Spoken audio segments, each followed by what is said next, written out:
Hello everyone, আসসালামু আলাইকুম। সবাই কেমন আছেন? আশা করতে সবাই ভালো আছেন। আমি আল্লাহর রহমতে ভালো আছি। আমি কি নিয়ে আসছি, কী ভর্তা আনছি অবশ্যই বুঝতে পারতেছেন। আমি নিয়ে আসছি সেই পেঁয়াজ কলি বলে বা পেঁয়াজ পাতা বলে, ওটা দিয়ে ভর্তা করছি। কখন যে আপনার প্লেটের ভাত শেষ হবে আপনি নিজে বুঝতে পারবেন না।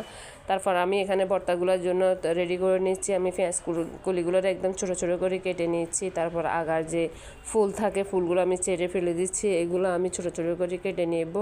আপনারা দেখতেছেন আমি চুরু দিয়ে এগুলো ছোটো ছোটো করে কেটে নিচ্ছি। নেওয়ার পরে আমি অল্প একটু পানি দিয়ে তারপর পাতিলে সিদ্ধ দিব। সিদ্ধ দেওয়ার পরে একটা ঢাকনা দিয়ে ঢেকে রাখবো যাতে তাড়াতাড়ি সিদ্ধ হয়ে যায়। বেশি পানি দেওয়া যাবে না, অল্প পানি দিতে হবে। দিয়ে তারপরে এগুলো সিদ্ধ হয়ে আসলে আমি নামিয়ে ফেলবো। তারপর কয়েকটা নতুন আলু দিয়ে দিয়েছি, যেহেতু আলুর সিজন। তারপর টমেটো দিয়ে দিচ্ছি।